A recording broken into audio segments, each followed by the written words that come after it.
uno. What up, Wolfie? Yo, how are you doing? I'm doing a lot better than the fired coaches of America right now. We just had another one come in there. We're going to talk to Presser and Kaiser White. Kaiser White, all here on the Tarrerdome. Turn it up, Gino.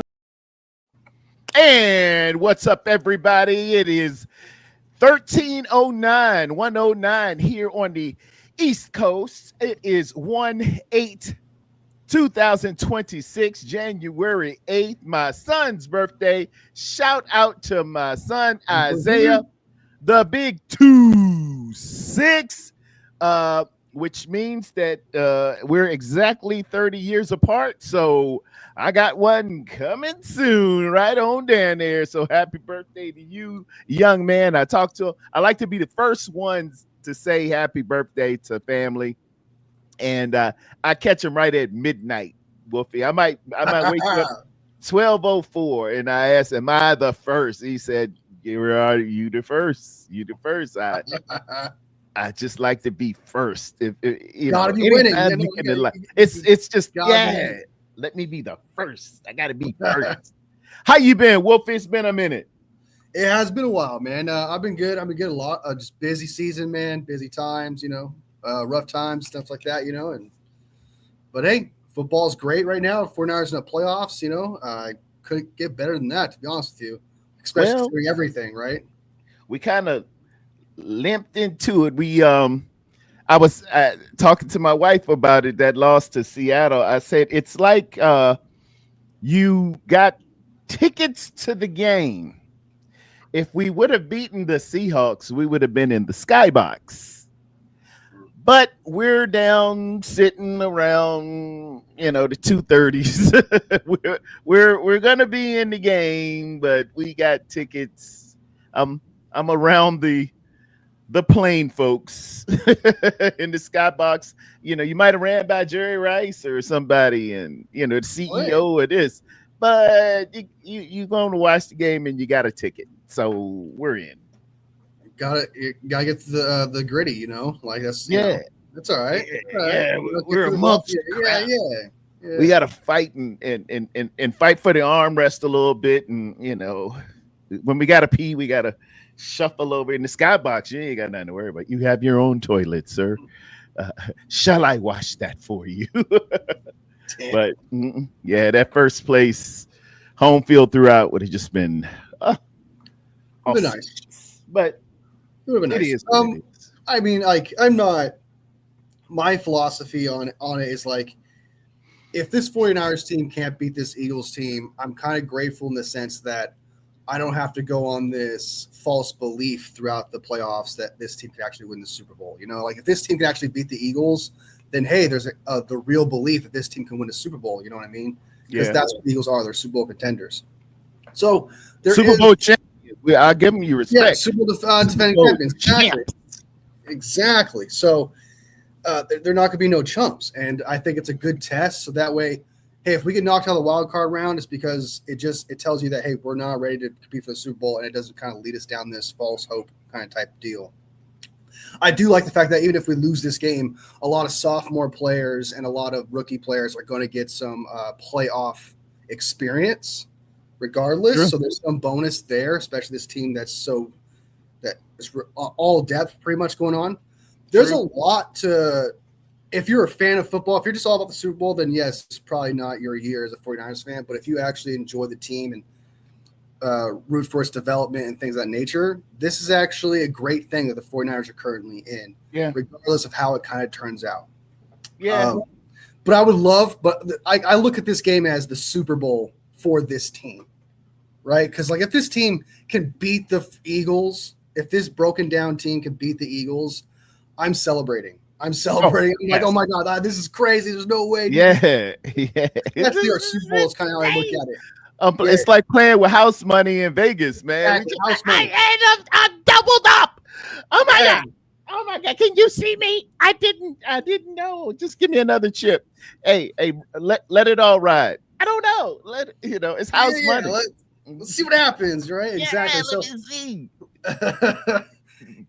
there's so much to love about this scenario, and it's gonna be sad when you lose, obviously, because you still want that. There's always gonna be a little bit of hope, like maybe because I've seen some miracle teams. Some teams just make it to the playoffs, win the Super Bowl, like the Giants, for example, 6th seed, going on to win the Super Bowl. It's happened before, so you always have that in the back of your mind, like why not us? In the back of your mind, kind of type mentality. But It could happen. the reality of it is like this team is not in its state a Super Bowl contender. So like, if you're realistic and you're trying to be true to yourself about the situation, what this team has done so far has exceeded expectations beyond belief already. And it's like there's going to be some people are going to be greedy and want more. But if you look at the reality, We want more. We want more. We want more. Like Remember I that- honestly want more. I want the Super That Bowl. But commercial. Yeah. realistically, it's not it. It's just not it. Next year, if we could stay healthy and keep Robert Saleh, do this team with all that experience, going into the draft, I feel like this team would be just set up for next year. And So- returners. Fred Warner would theoretically be back. I think Nick Bosa may add about week. I want to say week 4. Week 4. Usually that ACL it takes a year and you're ready. Yeah, Just like 12 months, single pretty much, ACL. for Yeah, athletes. it'll take that whole thing. Yeah. Yeah. In the news, Wolfie, let me put up my docket here. Added to the stage. Mike McDaniel is the latest casualty. I guess it wasn't Black Monday, Pink Slip Tuesday. I don't know, Wonder Wednesday. Wednesday, kind of like Yeah. pumps people out of the coaches. Yeah, man. They hand out those pink slips, and they do what they do there, Wolfie. He's the latest casualty of war, which adds to the list. And I noticed that you had that on your thumbnail there. I'm gonna share this screen real quick with you. Every NFL coach who has been fired in 2026. I got Mike McDaniel here as we scroll down. Brian Callahan with the Tennessee Titans. Brian Dable with the New York Football Giants. Raheem Morris, the Atlanta Falcons. Y'all, please forgive the ad right next to me. I'm glad it ain't nothing bad there. Kevin Stefanski, Cleveland Browns, as well as Pete Carroll of the Raiders, and rounding it out, Jonathan Gannon, Arizona Cardinals. Oh, no, we had a surprise yesterday, or I think it was yesterday. It was yesterday. John Harbaugh, Baltimore Ravens, and the aforementioned Mike McDaniel. Wolfie, they gave out pink slips, man. It's been a little rough for quarterbacks, and we kind of seen the writing on the wall during the season. Maybe what do you think? What is your take on the latest? We'll work top down here with Mike McDaniel. Mike McDaniel. Yeah. I said this like the first. I think it was like the first thing I said to you was like when we talked when you brought up Mike McDaniel was just that someone's about to get an elite offensive coordinator. This team, this he's a great coach. He really is. Yes. A great offensive mastermind. Sometimes a coach is a victim of a circumstance. Yeah, there's a lot of things in control that went out of the side of his control, and he wasn't perfect by any means. But when his offense was running, when everything was smooth, everything had like even throughout this year, there was times where the Dolphins were winning like this small little stretch where there's some hope because the offense was humming, it was running. When his offense is going and it's humming, it's one of the best in the league. Heck, it scored 70 points on a team. His offense has against the Broncos. Yeah, it did. Yeah. So whoever gets this guy is going to have – don't go to the Eagles. Please don't go. If he goes to the Eagles, dude, they're winning a Super Bowl, I think. You got Vic Fangio and you got Mike McDaniel with all those weapons, dude. I expect like they would be Super Bowl contenders immediately, honestly, to me.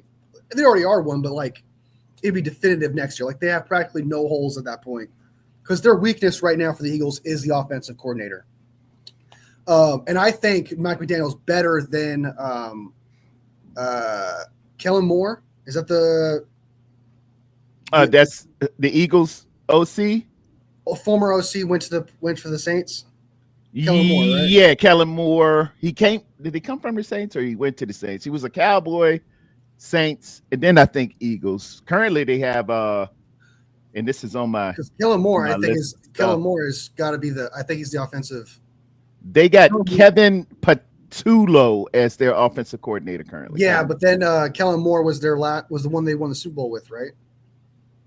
It had Patullo in there on the team, but it may have been Kellen Moore as the actual coordinator for the could have been. Yeah. So I think Mike McDaniel is better than Kellen Moore, and so if you add Mike McDaniel onto that offense with that Vic Fangio defense, that team would just get so good. So that's my thought on it. I do think the Dolphins should move on from him. It was too much dysfunction going on. Time to reset the culture. I heard Tua's not coming back. They're going to want to go out and find a new quarterback. Like just I'm glad that they're cleaning house and they're getting everything. Sometimes it just doesn't work out, and that's what's going to happen with Mike McDaniel. And someone said in the comments like, "You're not is Mike McDaniel a leader of men?" Probably that's why he's not a head coach anymore. But he could be. But as an offensive coordinator, you don't need to be a leader of men. That's not your job that's the head coach job. He doesn't need to do that. If you have him just be offensive coordinator, he would be elite for any team. I would definitely think in terms of, well, first and foremost, I think he's going to want to be a head coach again. He may interview for that, but I think what you need here is good personnel, a sound defensive mind, and then bring him in as my assistant head coach, offensive coordinator. I think ideal spots here would be Mike Flores in Atlanta and bring him in, Mike McDaniel in as his OC. I think that would be very, very formidable. I think that would be the match made in heaven, and that's the move I would make. Flores. Am I saying, is it Mike Flores or Brian Flores? You mean Brian Flores? Brian Flores. The Vikings, yeah. And bring in Mike McDaniel. Would Mike McDaniel want to work with? Would Brian Flores want to work with the guy who took his job? Mike McDaniel took his job. I think you make decisions based on what we can achieve versus some let bygones be bygones and bring in the best man for the job. I'm just bringing that up. Like that's a potential like something to take that offensive. They take that to heart. Hey, and it's people that take stuff to heart. Me, I'm a professional. It says it's a big sign when you come to the 911 center at Fort Bragg, North Carolina. The professionals. And dude, it ain't got to be personal. I'm not gonna have a drink with you and talk and. No, we just gonna do business here and give me the best person for the job. Here it is. I'm the boss anyway, so it's all good. Yeah, you're building your foundation. You built your team. I get it. Yeah. Mm-hmm. So that's what I would do. That's your culture. That's your culture. That's good culture. Good culture. Yeah, but I know people don't do it like that. They stay petty. We're in a kind of personal, in your feelings, petty thing, and people do retribution and they look for differences and all that. I can't get past that. Oh, he took my parking spot when I was a kid, and I'm like, oh well, okay. For real.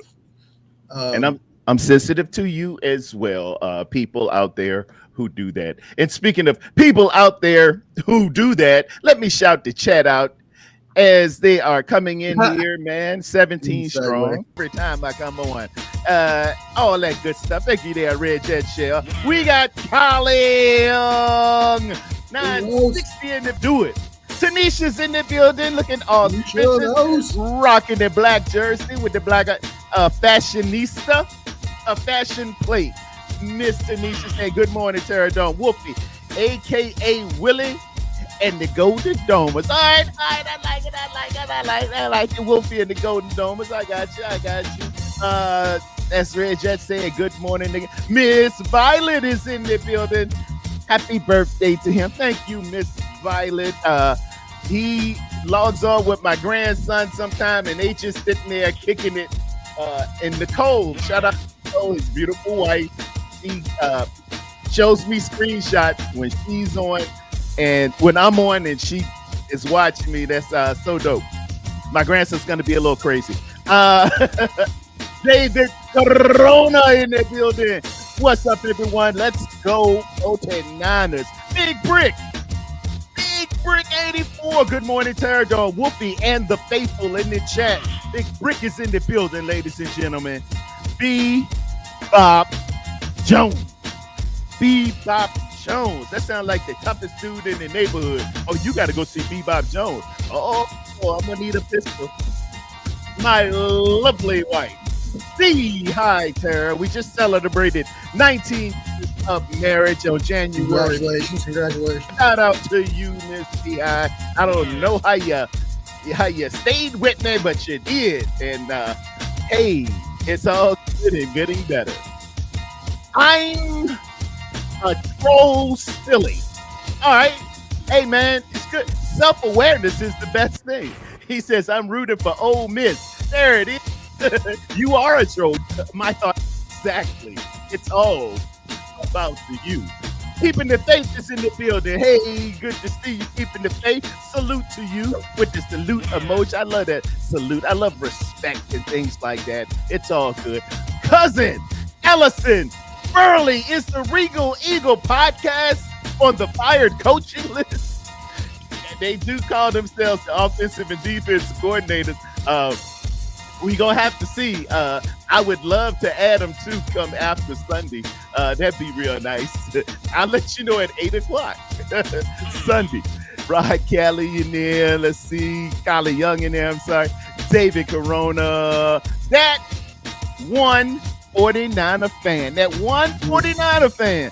Welcome to the Wolfpack, yo. Good to see you. Good to see you. We got Tyler, the Chiefs fan. Tyler in the nose. Hell on the world. I think lots of people are KC Chiefs fans.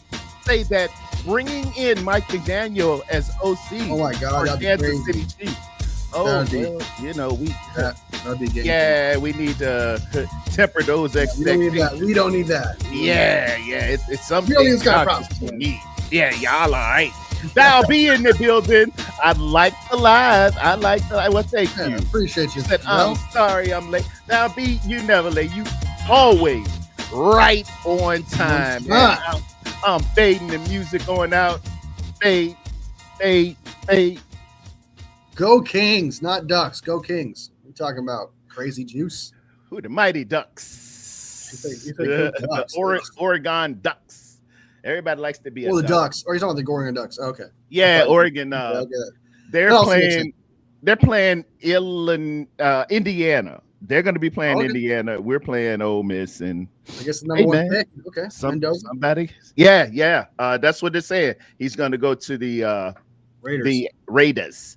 The best player, though, and we'll eventually get to it, is Ruben Bain for the University of Miami. But we'll come to that when we get. I want to say this real quick. I'm passerby to college football. Like if it comes on my feed, I'll be like, oh, that's cool. I did see that the U beat a team I don't know was highly ranked recently. Congratulations. You mean losing his mind right now because you mean the Ohio State University Buckeyes? Yes, you guys who stole that national championship away from me in the Fiesta Bowl of 2003 with the Phantom Call. Those guys, we kind of whooped you. Hey, Ohio State. Their ass, dude. How's it feel? Yeah, go ahead with what you were saying. I'm sorry. No, feel yourself. I get it. It's like, that I remember, like, again, I have no fight in this. So like, I'm an outside spectator to football. And I got to say that was dominance from start to end. From what I understand, Ohio State was supposed to like obliterate you guys from what big favorite. Big favorite. Yeah. Oh, yeah. Well, 7, 8 points, something like that. Yeah. They remember. Hey, Buckeyes. You remember. It's just a little something extra on that, Wolf, because they stole a national championship away from me, man. It really, the game was over. Yeah. Confetti is falling, Wolfie. Players are on the field. It's over. It was the last game. And then this referee drops a yellow flag and says, no, that last one was pass interference. So we went to overtime, and everybody spent, man. I mean, we out there making snow angels, and they stopped the game. They stopped the snow angels. We're like, what are they? Cleared the field of confetti, Wolfie. When confetti starts dropping, dude, yeah. What are you doing? Ain't nobody come to see you, Otis. That was a daggone. Was it pass interference though? No. Okay. No. It was football. It was football. Okay. Oh, I don't know, man. That's a questionable response there. That makes me think. Hey, well, I know. Hey, you know what wasn't a pass interference? That ass whooping y'all took Ohio State. That wasn't a pass interference. I bet that. That was dominance. That was, I bet. So I understand that feeling, like you feel like you got robbed, and then now you got you won twice. It felt like you won twice. I get it. I get it. Yeah, it was like Lionel Richie. Once, twice, 3 times a lady. Yeah, because you owe me for that one. Ohio State know what it was. They know what it was. My other son is in the building. What's up, man? DeAndre out this piece. What it up? What it up? Check in so I don't get fined. Marshawn Lynch. Great line, my man. Great line, man. That's one of the classic lines that will always be into eternity. I'm just here so I won't get fined. That's my name, man. Wolfie, my agenda for the day, we were just talking the Fluffy Eagles. Here's my take on them right now. They are Super Bowl. Well, let me delay for just a momento. I got my man Tony G in the building. He want to say hi. Tony, what's up, man? How you been? Tony's in the house. I'm hanging out, man. Just December was very rough for me. Oh, but I'm here. What was it? Just the our playing, or were some other things in? No, just put it like this. I'm lucky to be here talking with you today. That's all. Oh wow, Tony. I guess we got to talk offline a little bit, man. It's that Jack Frost moment. I'm glad to hear from you. I hit you in the Twitter beep. I sent you the link, and you pulled up with me. I had questions in reference to, us making the in-season trade, the in-season splash get. That's how long I've been wanting to talk to you, because usually in our Super Bowl years, we will make an in-season move that will blow everybody's mind, and we didn't quite make it this year. I mean, we made some moves, but we just didn't do the splash thing. So what's your take on it? How do you feel about where we are? We on house money. What do you think? Did I miss him? That's Tony, what he thinks of that. All right. When Tony gets back, we're going to have his take on it. Right now, let me go with the Eagles scouting report to me. Did you want to talk with the other head coaches or just Mike McDaniel? Well, everybody been fired. We know who been fired. We can move on. Because the people tuned in for the Eagles. My thumbnail said the Eagles stuff, so we got to talk. I got you. We'll get back to it, and some of it leads to the others. So my Eagles scouting reports is the Eagles are Super Bowl champs. They have a great running back. They have a collection of top to bottom, the best skill positions at 2 wide receivers, a quarterback, running back, and tight end in the business. I think arguably you could say, I don't know. I think we're close. I think Well, we don't really have the wide receiver like we used to, the marquee guy. But these guys got two marquee wide receivers: Goddard, Saquon Barkley, former offensive player of the year, and Jalen Hurts, who has a Super Bowl and is, I guess, regardless of really how you feel, is he elite or not? You got to say he's, at least middle of the road, top 15, top 12, because Super Bowl gives you a little bit of cash out. They have a solid offensive line. It is not to the level of what it was a year ago. I haven't really deep dive into all their moves and things like that, but just noticing a couple of stats here and there, it wasn't the juggernaut it was before, and a very, very good defense. They got some good defensive ballers out there, man. They're having a really couple of special years. Tony G just came back into it. Tony, you there? Yeah, I'm sorry. I went to reposition myself because I just sat in the chair. And I hung up by accident. I'm sorry. Oh, look at you, got your Bill Belichick hoodie on. Yeah. Did you cut the sleeves off? No, but I'll give you a glimpse of what my issue is. Oh,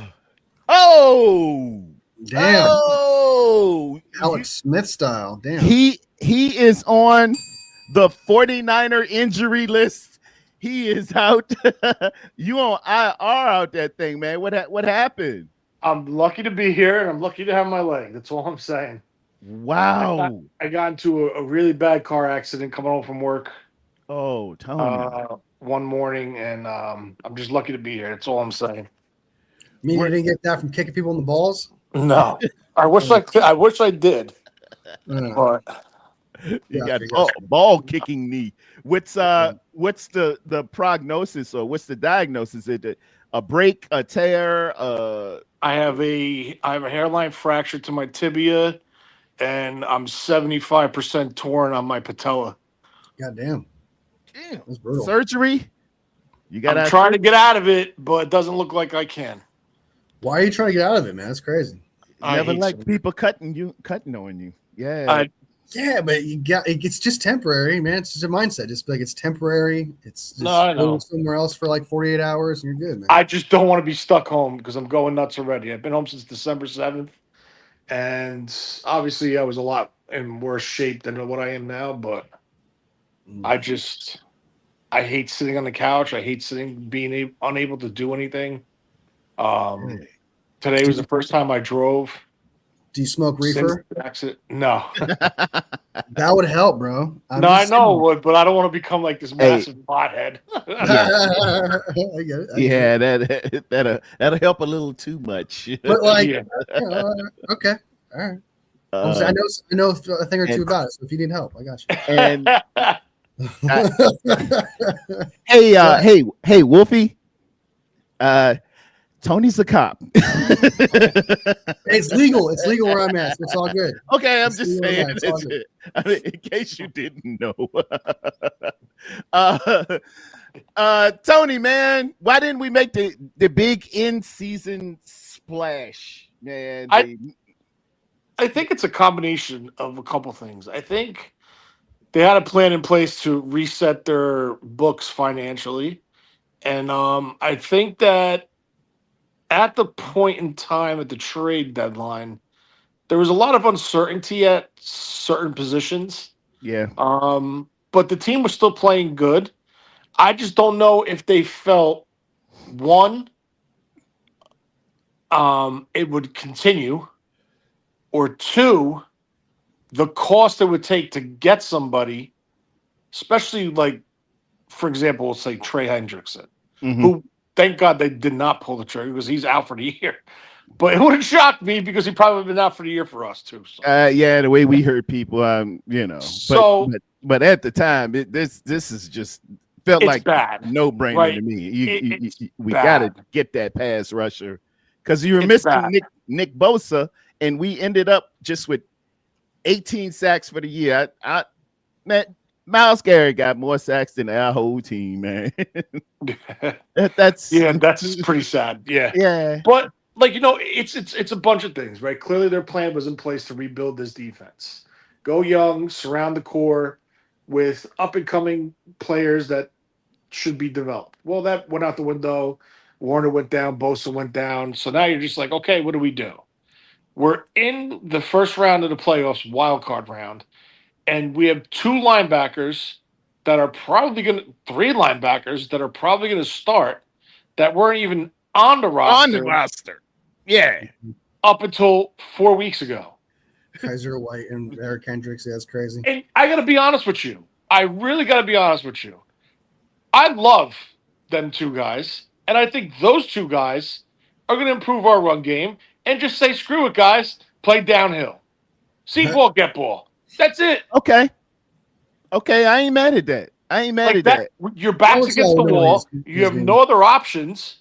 Simplified and just play ball. Get in the Screw fit. Get in the field. Just go for it. Go. I'm sending you on double A gap blitz. I don't care. Yeah. See ball, get ball, man. I mean, at this point, you know, it's to the point now where, bro, some guys are like, oh, we're on our first, second, third string, bro. We're on like our sixth, seventh, and eighth string. Like, in Yeah, some man. That's pretty bad. Yeah. we're lucky to be corners- where we're at. It just shows you how well coached, well prepared, and how good this team should be or what Culture. could have been. But you know, listen, they got to play the game, and shit happens, right? Yeah. And I think the Niners are going to come into this game with a little bit of a chip on their shoulder for only scoring 3 points Sure. versus Seattle. Yeah. And what happened last time that they went cross country in the NFC Championship game? So I think they're yeah. going to have a little chip on their shoulder. I'm not saying it's going to put them over the top, but I do not expect this team whatsoever to lay down. Yeah, that's true. Oh no, They're we're fighting, not man. laying down at all. No, So- no, can't do that. With that being said, I'm really, really, really excited.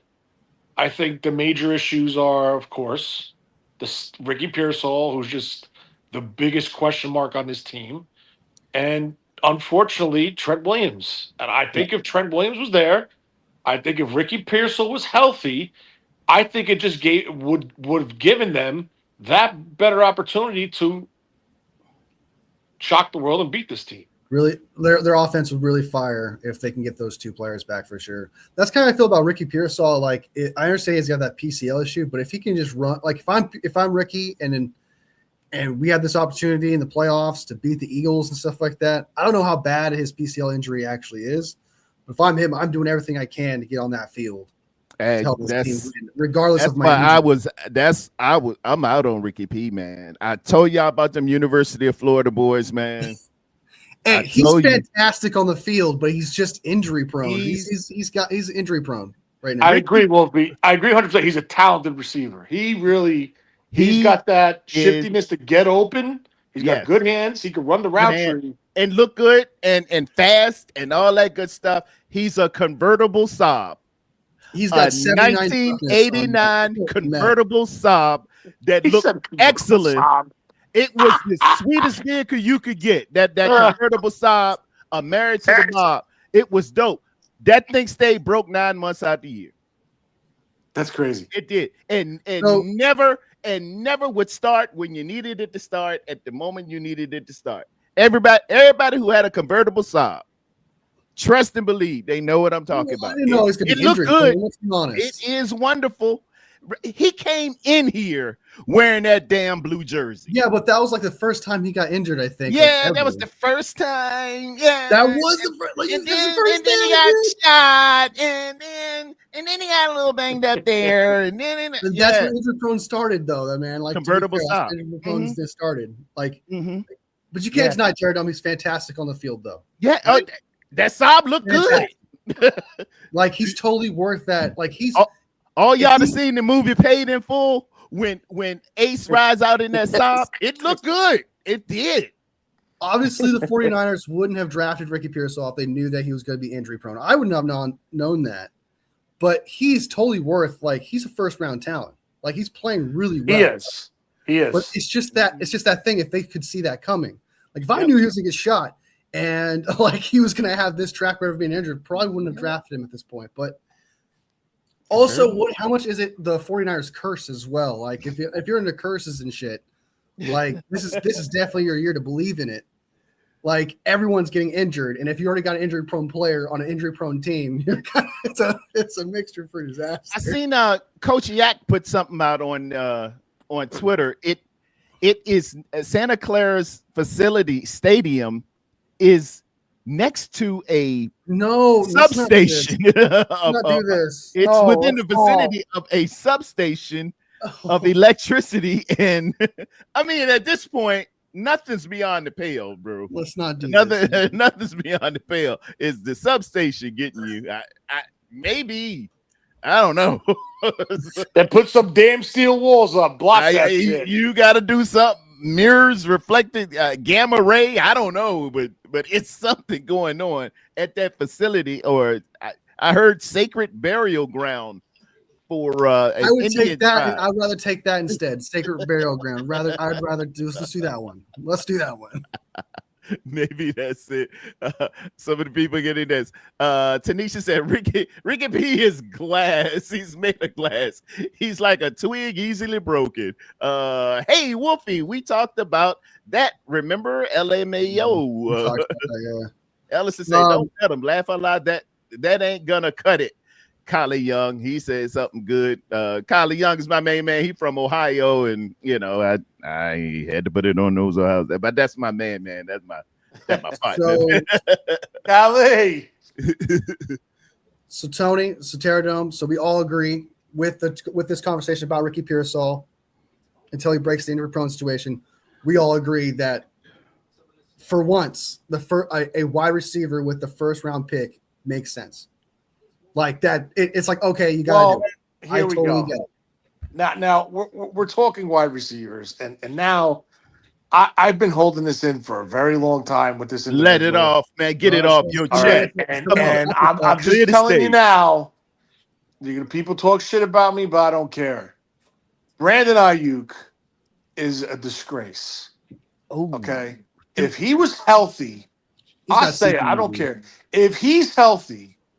Do you know what he could be doing for this offense? Oh my God, dude! Yeah, we probably would have done that Seattle game for sure. He been on par probably with Jackson Smith and Jigba. Like, do you see what statistics?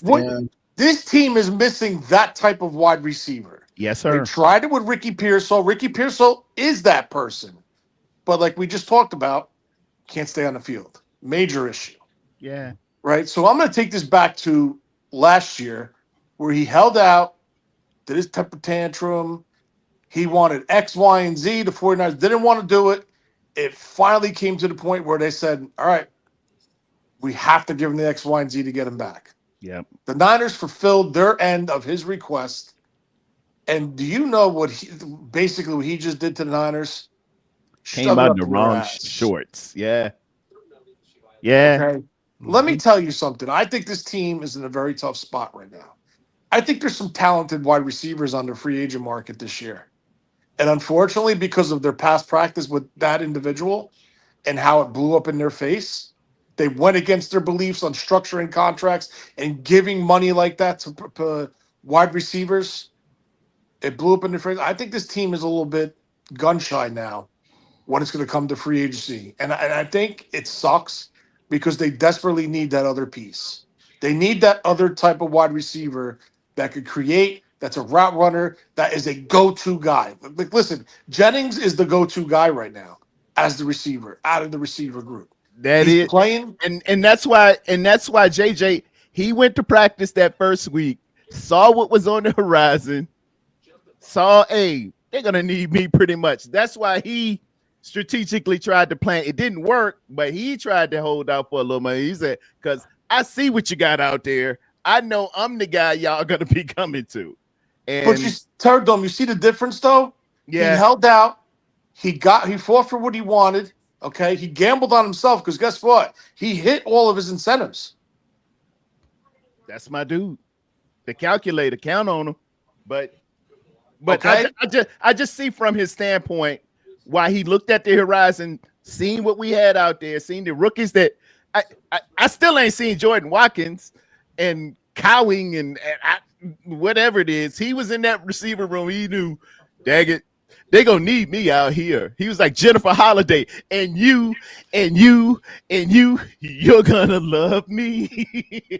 So, with that being said, it's just so upsetting and sad as a 49er fan, like all of us are. We're diehard fans. We've been there, like Tarrerdome and I, like we're older. So, Yeah, we remember those days. And we had that piece here. The Niners catered to that piece. They paid that piece. And that piece just turned their back. And you know what? People that say, oh, that's wrong for taking his guarantees away. No, it's not. No, it's not. Not in a situation like this. He deserves yeah. everything. He deserves what came to him. Um, He made his bed. Now he's got to lay in it. Give And him I some more so of can't that, wait for them man. to move on, reset this roster, and add pieces to this offense because this offense is only going to be that much better. well, speaking of what you had, like you add pieces that are so much better. This offense doesn't need an incredible elite hands. We don't need that. We need an elite route runner, and that's what Brandon Ayuk was. He wasn't I never thought he was a top 10 wide receiver. I've always said that. I thought he was like 15-ish, just because I don't think he had those elite hands or anything like that, where he makes those. You need to make those incredible catches. Brock Purdy is going to give you on a dime, put it on your chest. You need to catch it and go if you're an elite route runner. All this offense needs is just elite route runners, and Brandon Ayuk was exactly that. Probably one of, if not the best route runner in the league. And that's why Brock Purdy is able to throw a dime between 4 defenders against the Seahawks. Exactly. It's because he runs those routes and Brock Purdy throws those dots. He sacrificed, I don't want to say it to this extent, but a potential Temu version, Walmart version of Joe Montana, Jerry Rice-esque kind of situation there. That got lost because of BA was like acting stupid because he was the future. And he just lost his mind in the Super Bowl. Like he got CTE after that. Like he got a brain aneurysm after because he was so frustrated he didn't get the ball in the Super Bowl. This team just needs an elite route runner. And so if we can go in the draft or in free agency, just find a guy who's an elite route runner that's available, this offense can pick up right where it started. I think that's Wolfie, I think the one aspect we look at when that's overlooked when we're looking at wide receivers, it's toughness. Jerry Rice was tough. Michael Irvin was tough. Hines Ward was tough. Anquan Bolden were tough. They were tough guys. T.O. was tough. You gotta employ the trait of toughness for these wide receivers, particularly in this offense, because we asked them to stick their face in the fan and block a lot. If you ain't got toughness, mental toughness, physical toughness, hard toughness, in conjunction with good route running, Wolfie, I ain't got nothing to do with you. If only Juwan Jennings was this much faster. Yeah, Juwan is like that role perfectly. Yeah, he is. This is the other thing, right? Brandon Ayuk, before this contract extension issue came up, right? He bought into the program. It wasn't me, it was we. He got paid, it became me. And that's the problem. All right. You mentioned Jerry Rice, Joe Montana connection, Jerry Rice, Steve Young connection. Jerry Rice was 100% we up until one game. That one game was, I forgot who they played. It was Jerry Rice's last game at Candlestick Park. It was the Chicago Bears, and Terrell Owens and T.O. took the flag and was the number one wide receiver. Because they was tripling Jerry, man. They knew it was Jerry Rice Day. Exactly. And that was the one time 2 safeties and a corner on him the whole time. T.O. running around there. Sometimes they forgot to cover him. And that was the one time I'd ever seen Jerry Rice complain about getting the ball, being open, anything. Yeah. It was his day, though. Yeah, he knew it was going to be his last day. Everybody did. It was going to be now the greatest player in the National Football League that has ever played in some circles. Definitely the greatest wide receiver. He just wanted his day. He said, "I'm not getting the ball. Anything, get me the ball." So the notion of needing like a Jefferson, like a who's the guy from the Bengals? Jamar Chase. Chase. The notion of needing that and this with this team, it's not really a massive need, right? I mean, it would be great to have it 100%. But if you look at the success of this offense this year, who are the wide receivers? Jennings, Tonjes, right? The tight end. Yeah. Okay. See Kendrick Bourne, who was brought in off the street. Demarcus Robinson, who was signed as a free agent. You see where I'm going at here? Yeah. Okay. Like, so it's guys that buy in, that do what they're told and will do what they're told and buy into that program. That was Brandon Ayuk. His contract year going into his negotiations, he was a monster. Yeah. An absolute monster. As the fourth option. Everything. Yep. As the fourth option. And he was stupid enough to even say it. I'm the fourth option. Well, that kind of can hurt your money, man. Don't say that. Yeah. So I'm sorry. I went on a vent because I think this team, if they had a Brandon Ayuk right now, I think we're talking about a different outcome. Yeah. It definitely wouldn't hurt. It wouldn't hurt one bit. We definitely won that Seattle game, I think, because that's what Brock Purdy needed. He needed someone to get He needed somebody else getting stuff, man. When he was back there looking, he did have one shot. It was in the second quarter, the 4th and 1. He missed Sky Moore over there on the left. The cornerback was biting up on, and everybody. I know what player you're talking about. I saw the replay. Yeah. Yeah. Oh, they bit up on Kittle or no Juice. Yeah, they bit up, and he was 88 out the gate. He was over there by himself, man. And Brock ain't see it. Sorry, he was passed to somebody else, I think. Yeah, he see it. I want to say about that game real quick that Brock Purdy, he didn't play hero ball really at any point. Like the momentum shifted when Chris McCaffrey gave the ball to Thomas. Like Brock Purdy was wheeling and dealing. Momentum was shifting. Brock Purdy was in his bag. Yeah, everything was flowing, and that moment happened. Everything got taken away. But like outside of that, there was no hero ball from Brock. Like I'm so used to seeing some sort of hero ball from Brock towards the end of the game when nothing's going right. So he's like, screw it. I'm going to try to make a big play. Sometimes it works. Sometimes it doesn't. Like that Juwan Jennings play from last year that Tarrerdome freaked out about because he said it was pass interference against the Rams, I believe. Usually he goes out there and plays some hero ball. And I didn't see that from him. And I kind of missed it. I was like, where's that? I see that 50-50 ball. I'm gonna give him a shot to Juwan Jennings type thing. I'm checking this thing. I don't care who down there. I gotta make something happen.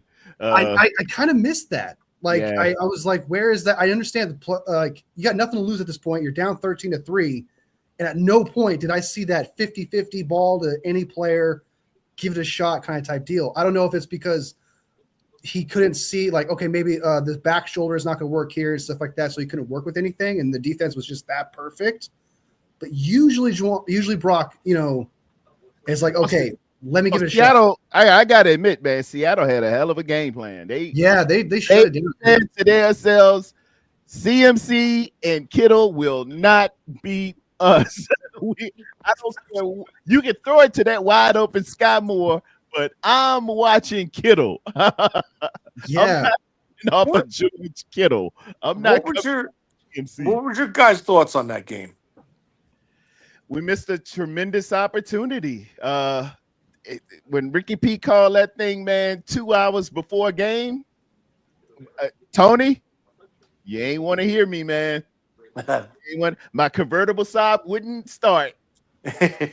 I'm on the way to the church. I think defensively, listen, there's no excuse for giving up 3rd and 12, 3rd and 17. 0. I think the defense's biggest issue was the piss poor tackling. Yes. But if you take the tackling out, the Niners could have won that game. Oh, yeah. Definitely. It won't be 13 points. Yeah, you can get it. We can't get 14 points. Like, but the Niners, my biggest question is this, and I'm going to tell you straight up, I am a huge Kyle supporter. I like Kyle. I think he's an excellent football coach. X and O's. I think he's a great leader in that locker room. Those guys respect him, look up to him, and everyone bought into his culture. Him and John Lynch. But I'm going to tell you something. Mike McDonald is one hell of a defensive coordinator.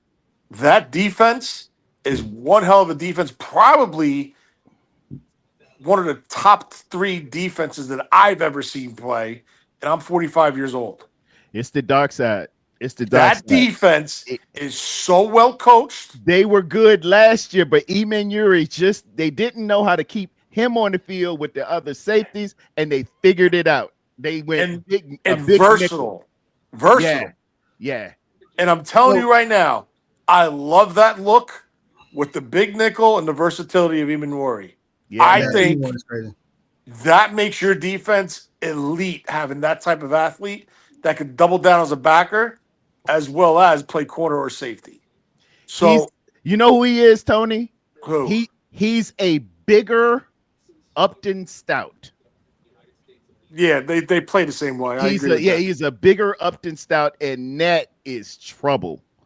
Yeah. That is trouble. You need that Swiss Army guy. I would go ahead. I would say the thing about Mike McDaniels has Kyle Shanahan figured out like to a T, because realistically, he's scored 10 points on him last time he played, if not for Brock Purdy playing out of structure. That touchdown to Tungus was out of structure. It was all Brock Purdy and Tungus making that play. That 50-50 ball from Brock Purdy to I guess Tariq Woolen. I think Ricky Pearsall got the ball. I can't remember. Yeah. That was all Brock Purdy making those plays, I believe, outside of Kyle Shanahan's structure.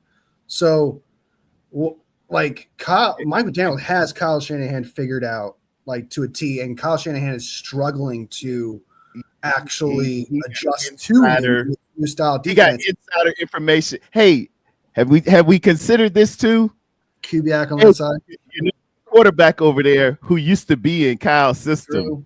Who probably went over there. I'm sure there was some late night meetings saying, hey, see this motion over there. What are they really trying? Well, it's funny you say that, Tarrerdome, because if you look at their defense, the way they play, right?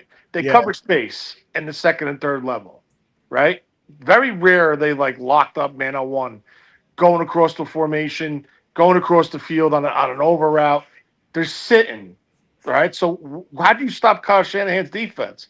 Your linebackers drop from 4 to 7, and then your safeties go from anywhere between 8 to 12.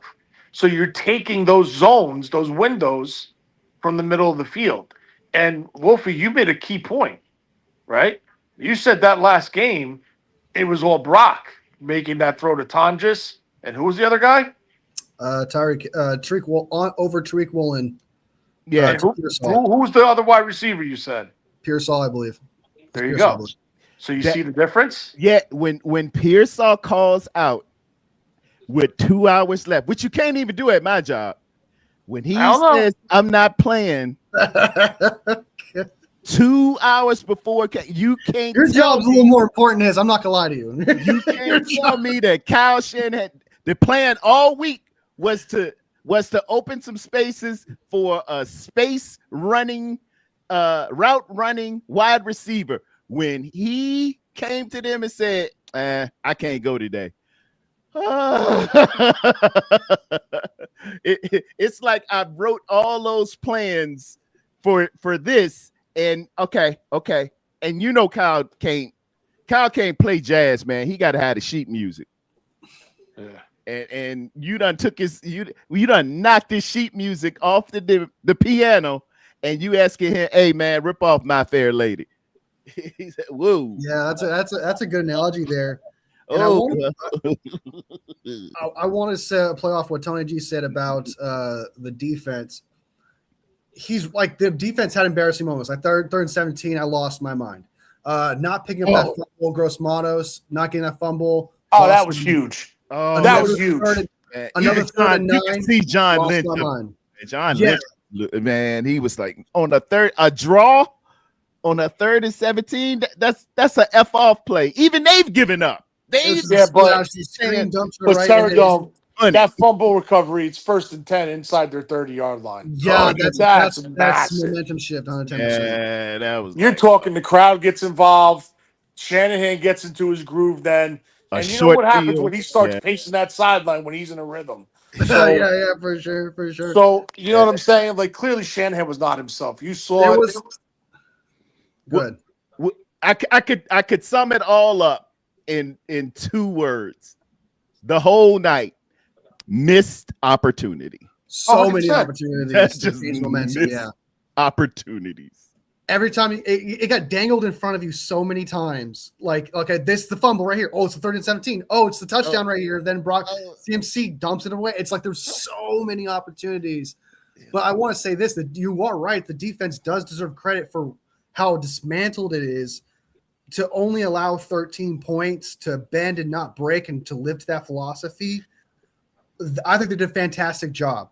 This offense did not do. The offense deserves every blame. I feel like, yes, like I said, there's embarrassing moments in the defense, but the offense did nothing. It held back. Yeah, you holding the 13, man. That's about all you can ask. That's 13 points per game is a champion. It is an 85 Bears defense. If you go strictly by points, I ain't talking about the performance. I ain't talking about the 18 missed tackles, but they held them to less points than they had missed tackles. And you know, when you do that, you're supposed to win the game. You're supposed to get.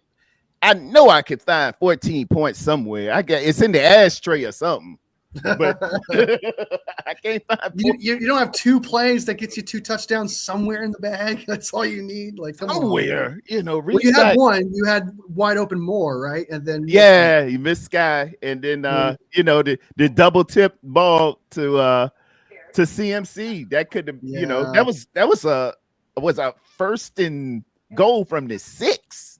Crowd was in it. The momentum was there, dude. Brock's throwing dots. It was, plenty of time left. It was, man, that would have made it 10-13.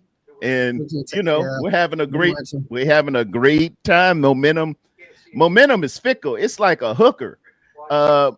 Momentum doesn't have loyalty. Once she get on your side, she just get on your side. For sure.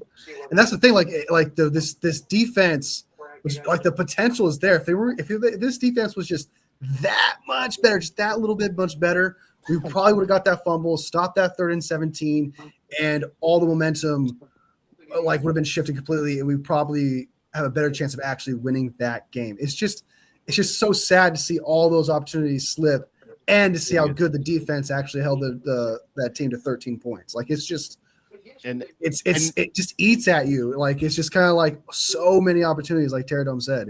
And that segues into my keys to winning.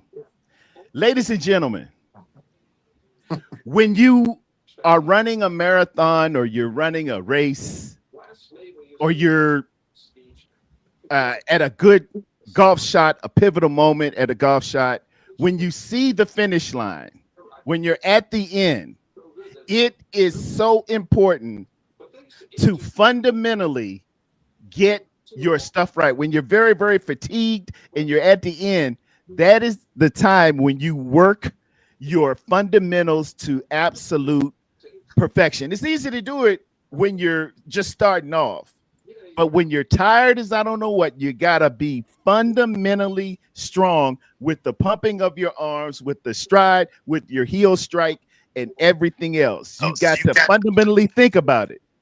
We have to tackle well. It is playoff time. You've got to fundamentally, I don't care if you got to get the tackling dummy or that little donut or those robotics or whatever they got, but you've got to tackle well, especially against this team that we're about to play. Missed tackles will get you killed. That I probably wouldn't even. I would have been like Tony said, just let them line up and go for it. I probably wouldn't have ran. I'm not doing anything elaborate. I got those guys on the tackling dummy the whole practice log. And they're gonna say, man, practice 8 hours. For 8 hours, y'all are gonna fundamentally tackle, because that's very pivotal and key. We have to stop the run. We have to stop the run. Because if that little number 26 gets to that second level, buddy, it's 88 out the gate. I seen them last year against Washington put 100 on them real quick in the first. I think it was the first 4 drives. He had 100 yards. We can't not tackle well. We got to stop the run. Don't turn that ball over. Don't give them short fields. You cannot turn the rock over. We just can't do it. Take a sack, throw it away, hold that ball with 2 hands at 6 points of contact, whatever you got to do. And then we're going to have to force some turnovers. We're going to have to force a couple here and there, and they will turn it over. I go looking back at that film. I've seen them turn it over here and there. Lastly, hey, man, this is the real deal. Let's go to the 55-45 in terms of percentage split. I want to see 55% on the run, 45% on the throws. We got to be committed to the and get the ball ran. We got to pick up yardage on the run game. And then that will open up what we need in the passing for the zone. We got to get those safeties cheating up, respecting this run so much that then you could pop behind on Brock's layered throws to where it's behind linebackers and in between those safeties. Those are my keys to winning this game. Did you know that we ran the ball 10 times last week against the Seattle Seahawks? Just 10 times. We take L's every time we do it. That's crazy. We take L's every time we do it, Wolfie. I'm so tired of it's just like, dude, it's sometimes, man, he's a mastermind. I get it. And I respect Kyle. I'm a Kyle defender too as well and stuff. But sometimes I've always said this. He passes the ball when he should run it like he should pass the ball. He overthinks it too much. I was watching that game. I was like, why are we passing it? Why are we passing it right now? Run the ball. Just run it. And when I saw that we only ran the ball 10 times, I was like, okay, I want to see at least 20 carries. Yeah. I'm not asking for a lot, but 20 carries between the running backs. That's all I'm asking for. I would say 30 between running backs. I'd like to see 20 from CMC and give me 10 from Big Brian Robinson.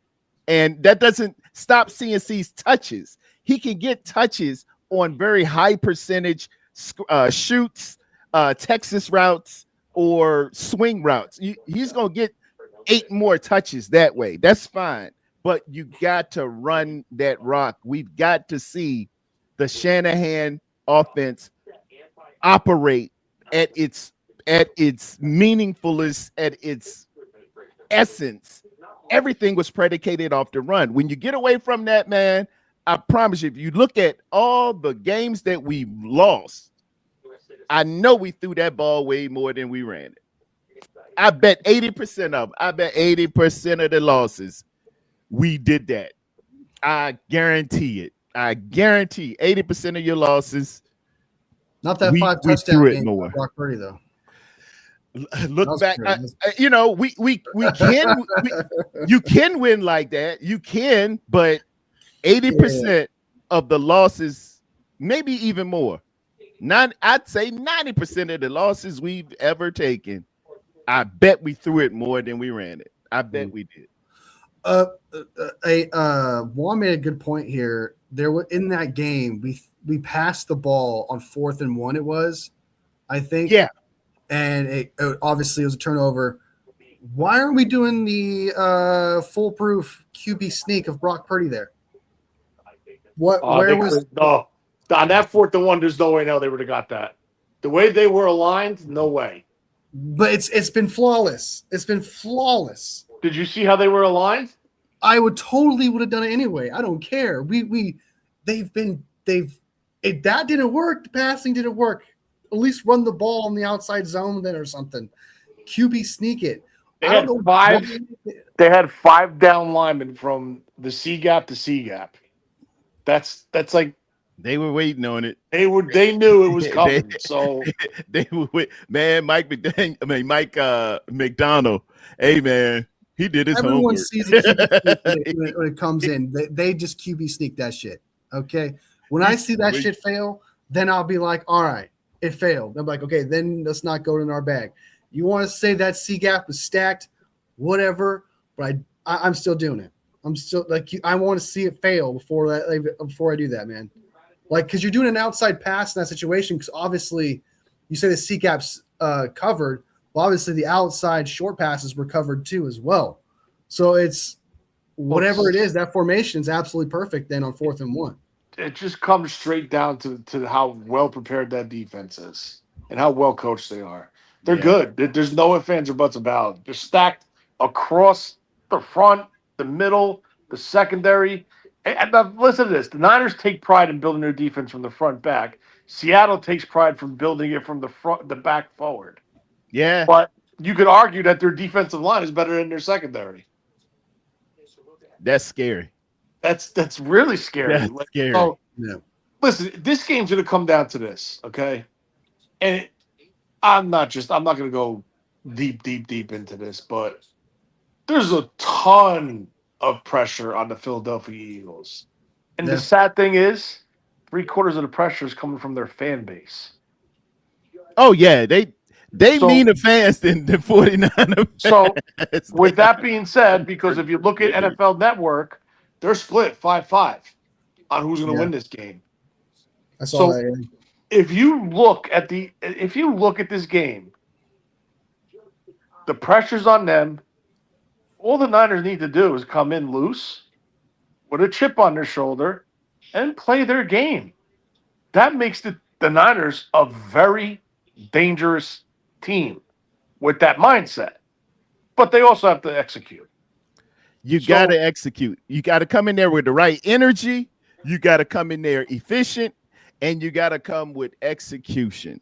That's the 3 pivotal things you must have to win virtually any game, but especially into the hostile environment of what is the link. It used to be the vet. They used to have a jail underneath the daggone prison, underneath the it is a prison, underneath the field. In the vet stadium, they had a magistrate and a jail, Tony. I know. For rowdy fans. I know that. But, that's what you got to have in this. It's us against. Is this a winnable game? Is this a ball. winnable game? Absolutely, It's a winnable game for the Niners. It is. If the Niners come out and do their thing and play the way they played, other than that Seattle game, I think the Niners can go out and beat them. But there is some things that they have to really clean up. Again, they struggle against very strong and physical defensive lines. You have 2 of the most physical defensive tackles in the league on this defensive front. Could they handle it? And a premier linebacker too, Tony. I noticed that. Yeah. I think if that linebacker can get depth, it's trouble. I think Spencer Burford's play turned around once they turned the offensive line play around and for the positive once they inserted him. But guess what? That was when Trent Williams was next to him, and they were working together. Right? There's no push on the left side for the run game. They love to run behind Trent. They can't do it. So now you're taking a team that loves a 55-45 split pass run, and now you're trying to make them even 60-40. Oh, now run pass run instead of run pass. Oh, so they love running behind Trent. Why? Because those 2 guys collapse that side of that line, and that backside blocker that pulls across, and CMC cuts right off that run. Another thing I would love to see in this game, I want to see Kyle come out with split backs with CMC and Brian Robinson in the same backfield. Oh, I've been wanting that all the time. And then all he has to do is you could have Jennings flexed off the left tackle. You motion CMC wider than the slot now and go 2x2. And then guess what? Now you have windows because the CMC is wide open. He's flexed wide. And what does that do? Majority of the time, it's going to pull a linebacker out. And you need that. You need to open it up. What you're in the middle. doing is it's opening up the middle for the run. Tony, or real B, quick. Good. Let me open this up, man. I got Brock Purdy on live. Let me take a look Oh, at I'm my sorry. man. I See didn't know what that. yeah, he's in the chat. No, I'm just joking. Let me let me show you what he's getting questioned right now. Let me try to share my screen, see if I can pick it up. Where is it at? Oh, I'm back. Sorry about that. I use the restroom. Sorry. Oh, just tell us all your business. He dipped. He dipped out, huh? No, I got Brock Purdy live. He's answering some questions. I was going to try to put that up. I got you. On the. I try to keep all the viewers informed of everything. So that way that we all they have all the information. Game is going to be if they're going to load the box, what our answer is. If they're not, can y'all hear that? Do our job, whether it's still throwing the ball or running the ball really well efficiently. So, I feel like the Eagles do a good job of switching things up and making it hard to run the ball with their front that they have and dropping guys back in coverage. So we respect the heck out of what they do, but we also got to be on top of our job and have success in what we've always done. So many young guys on the field. Does it feel? I mean, it's been a couple of years, like you said. Has it gotten stronger like every year? Is it the strongest it's ever been? How confident are you in it now compared to maybe a few years ago? Man, that's a tricky question just because, you get hurt and then you're trying to rehab to get back to feeling good as a thrower. And it's always hard to tell, like, is my arm stronger or not? Like, I'd like to think so.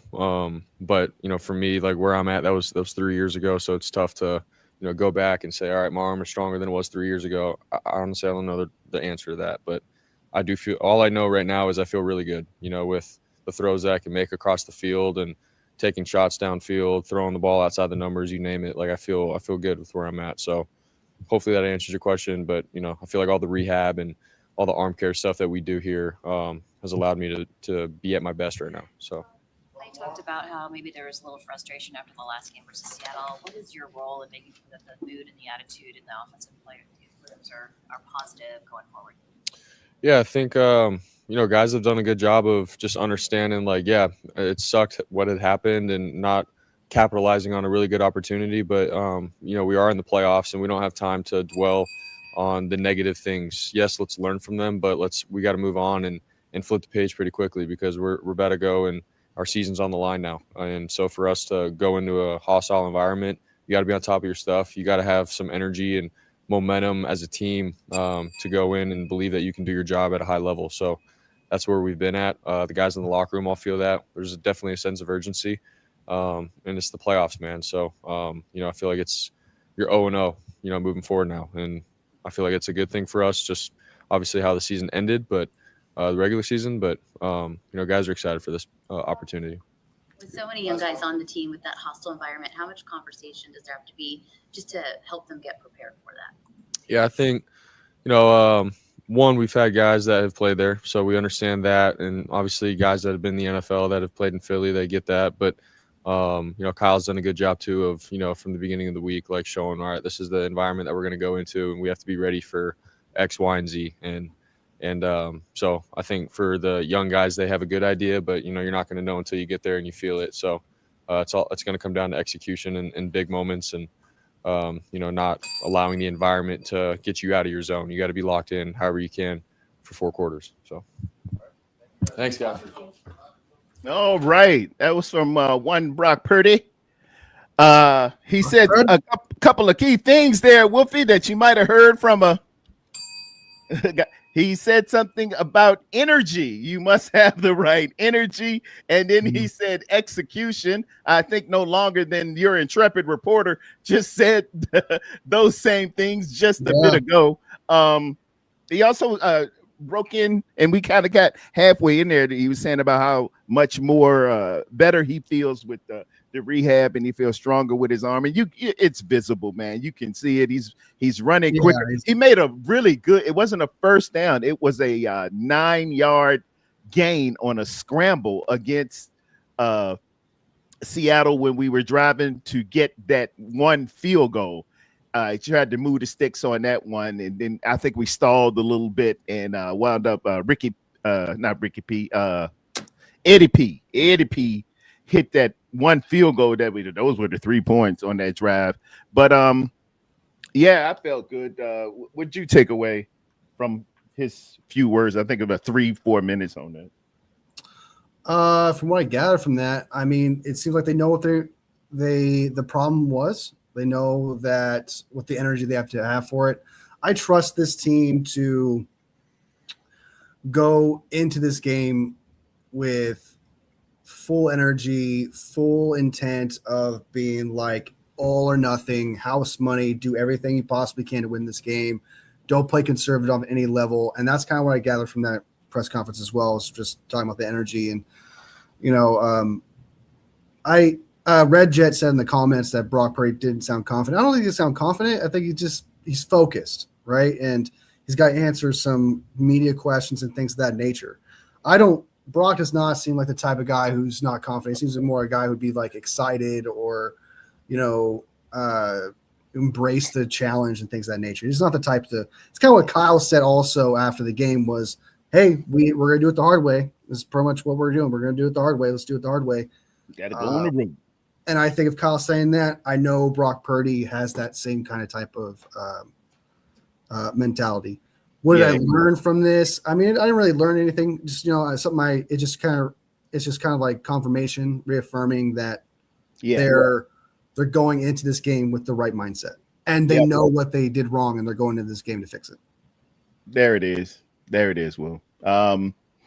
He touched on the young guys having the experience of going, or older guys telling the young guys about the experience. He said also that Kyle played a little bit of a video for him. I'm sure how he showed the great folks of Philadelphia and their welcoming party as you enter into the stadium. Some of the good things that you'll hear, quite colorful. The city of colorly love.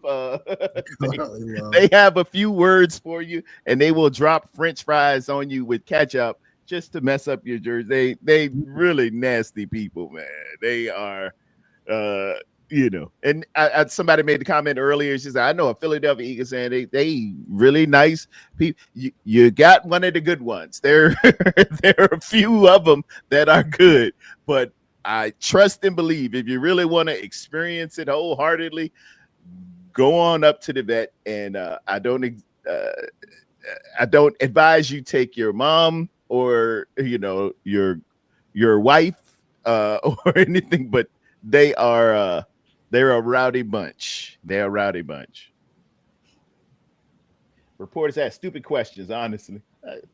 Sometimes you have to ask run-of-the-mill questions sometimes, and the thing about like press conference stuff like that, they can be boring because sometimes the answers are just kind of going through the motions, right? You gotta like weed through those because sometimes when you ask a basic question, their emotions get the best of them, and they'll take the opportunity to spill something you wouldn't see coming. Sometimes you get nothing. Sometimes you get diamonds. Sometimes you get gold.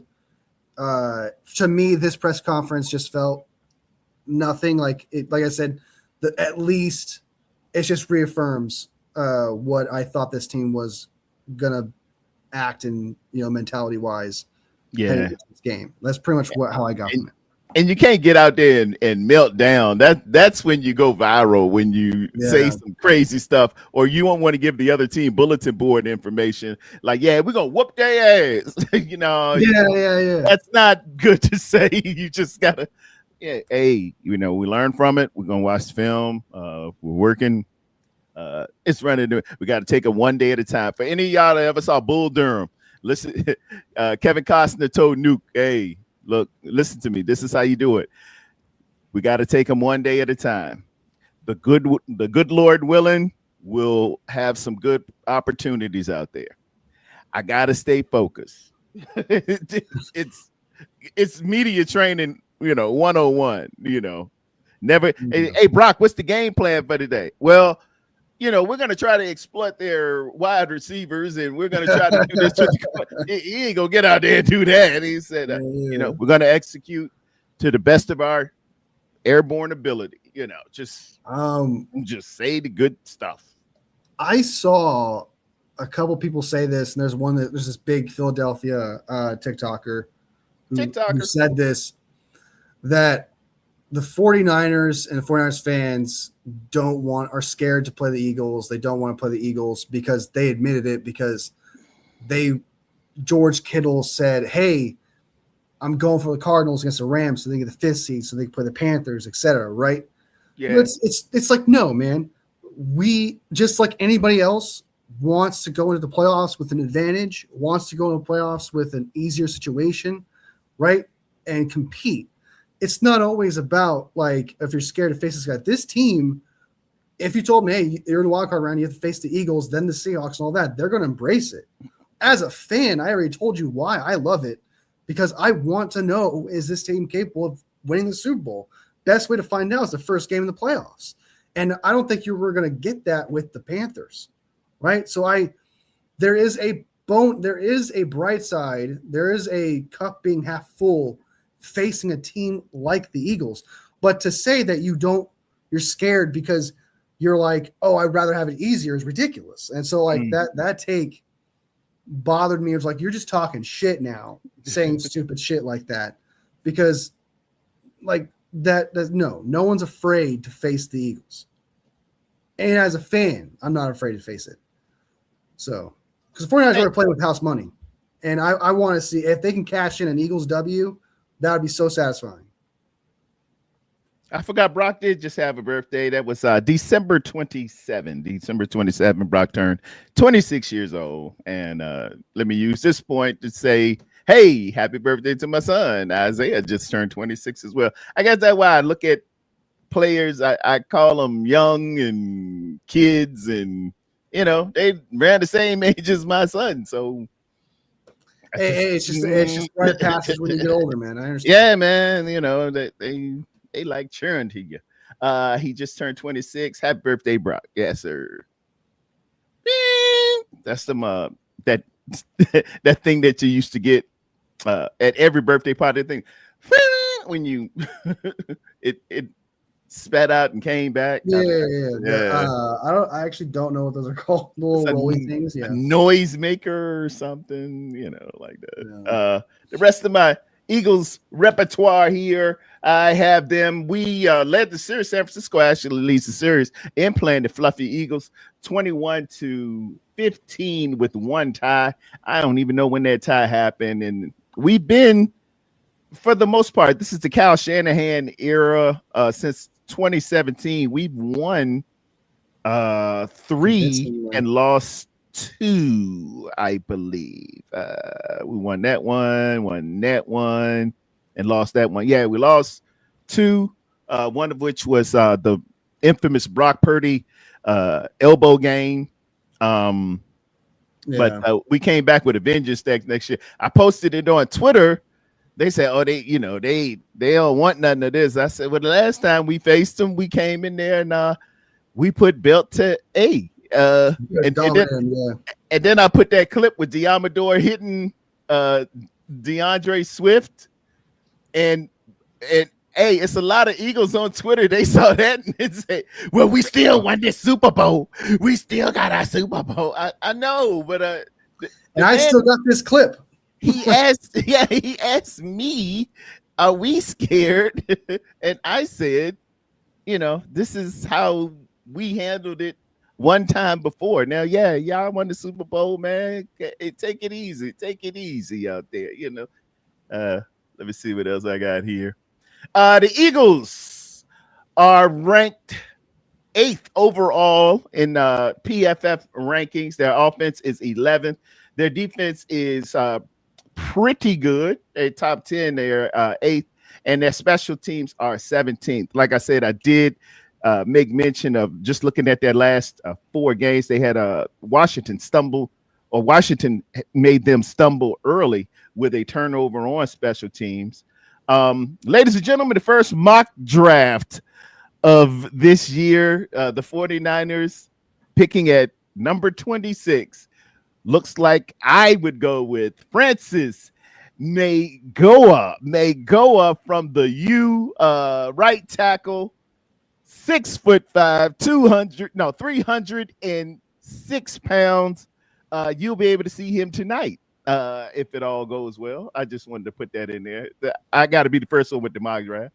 No, I get it. You gotta get that. You gotta get that you guy in there. When I you got need, I get it. get the you guy. It's obviously going to change, and we're going to get I don't know. We probably get another receiver or something. But if it was up to me and he's available, that's what I would I do. will never hate on drafting a tackle in the first round. We may need a receiver, but if you get a tackle, I'll be like, all right, let's do it. I'm all for it. I'd Let's go. love to get a tackle. Yeah, that would be a dream come true, man. I just Get been asking for 3 or 4 years, but they always mess me up. Looking at the Eagles, as far as passing yards, they are premier with their number one passer being Jalen Hurts. He's got 3,224 yards. Saquon Barkley sitting on 1,140 as far as rushing. Their leading receiver as far as yardage is Devontae Smith. He's also probably the main target that they're going to go to most of the time. Zach Braun leads them in tackles, along with their interception leader is an outside line. I think he plays outside. Jalen Hurt. I think that's what it is. Something kind of, it's like Jalix Hurt. If I'm saying that wrong, I don't mean nothing by it, man. I just don't see it every day. And these glasses aren't as powerful as they need to be. Jalix Hurts, I think his name is. Jalix. That's weird. Jalix Hunt. Jalix Hunt. That's it. Jalix Hunt. Yeah, okay. I'm looking at it on my screen, not just in here. If I'm the Eagles, by the way, I'm putting AJ Brown on Upton Stout, like every single time in the slot, because he's so big and he's massive. Upton Stout's gonna have a challenge, bro. So yeah. All right, go ahead, my friend. Old school. It's got like Megatron against Darrell Green out there. Looking at the chart, I go back and look at his last 4 games. Where did he throw it mostly? Where did he have success throwing it? Where did he have, a little bit of trouble? Jalen Hurts looks like he is in love with the curl to flat, and given their receiving, their routes, and their combinations, he's gonna look 10 yards, no more than 10 yards downfield mostly, and he's going to that curl to flat, and that's going to be to his 2 receivers when he does throw it. I think he throws to Devontae 26% of the time and AJ 24% of the time. It drops down percentage wise precipitously with some of the others. He'll use Goddard, he'll use Saquon out of the backfield, but those are mostly his 2 targets. Where he has trouble is incompletions down the field. He's going to get out of the pocket, and when he throws downfield to the outside of the numbers, I have it highlighted in red and one in a box in yellow. He's pretty inconsistent and incomplete down outside the numbers on the sideline. For whatever reason, they don't catch it. I got a little bit of film here showing some of his attempts. I think it was against Buffalo, Washington the first time, because I thought I was messing up. I was looking at them play Washington, and it said like week 17, week 16, I believe. And then I remember they just played Washington with all those replacements week 18. So but they had to play Washington 2 times within 3 weeks. Yeah, that was a weird one. Yeah. When you play them, and then I guess y'all go home, and then we say we're gonna play again in 2 weeks. I never like that. I never like close games like that. Yeah, never like close games like that. Yeah, you got to spread them. But that's it. That's his chart. Last 4 games, I just want to take one to look at where he likes to go, where he has success, where the routes break to, and that'll give you a little bit more on the guy himself. When he goes downfield, more so, he has scrambled outside of the pocket. He has the ability to run. He will take off on you. They count him almost as a running back outside that pocket. And anticipate at least 2 or 3 RPOs this game. It's a tool in their arsenal, and they've got to use it. I know I would. I'd love that without RPO. Yeah. He comes off to me as a minimalist, meaning they operate with the 45 to 55 split run to pass as we do. People don't like it. They want to see a real quarterback throw that thing 35, 40 times. But I will say this about Sirianni. He does what he needs to win the game. And this is what my man does. He goes to the curls, to the flat. He does what he does right so you can win the game. This argument reminds me of a movie, and Wolfie, I know you probably ain't seen it, but it's a movie called 10 Cup. 10 Cup starring. I've seen that. Yeah, I've seen that. You have all right. Well, now my mom loved that film. I saw it like religiously. And I'm a golf guy, so I love 10 Cup, man. And it has the great Kevin Costner in there. It has Don Johnson, who was the coolest white man in America back in my day. He played on Miami Vice. And, whatever. It's got Cheech Marin. It's a really good game, but a good movie. But there's this one time where Crash breaks all of his clubs, and the only club he has is a 7-iron. And he wins this tournament to qualify to go to the U.S. Open with a daggone 7-iron. And he goes and challenges the PGA pro, who is Don Johnson, and says, I bet I can, have you ever done this and won a tournament with just one 7-iron? And Don Johnson looks at him and says, well, I never even considered why to do that. What good is that? And they do a bet, and Crash loses. But this is what Philadelphia Eagles fans, people, and different football fans need to understand. You don't have to have a quarterback throw the ball 40 times a game and be great from the pocket and a rocket arm and everything. All you got to do is win games. It doesn't, they're they're talking about why don't he throw it more, or why doesn't Brock throw it more, or why don't we have a more elaborate offense, and why don't we do double goozle and all it? Why? You don't need to. Just win the damn game. Run the ball, get your yards, get a first down, and you don't have to do all that elaborate stuff. Why don't he have any comeback victories?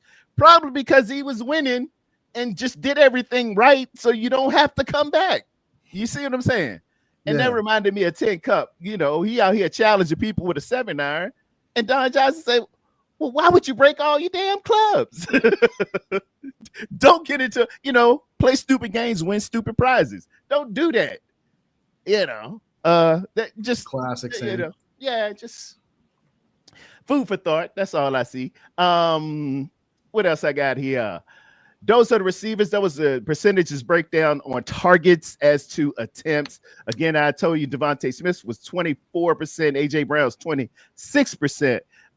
Dallas Goedert gets 18% of them, and Saquon Barkley is 11%. It drops off a bit after that. It gets down into the single digits, and they got this kid Dotson, and Dotson is a little bit of a speed guy. He'll get open on you.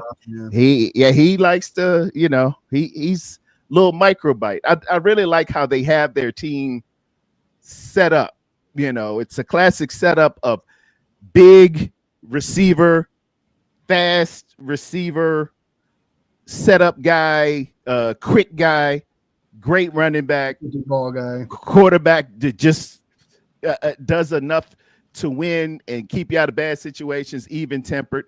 They've done well, and shout out to I think his name is Howie Roseman, the GM, for putting it together like that. And they invested well in the offensive line. They're pretty much what the San Francisco 49ers are aiming to get. with the exception of we've lucked into our tight end being the number one premier tight end in all of football, George Kittle. But Dallas Goedert is very serviceable and very, very good.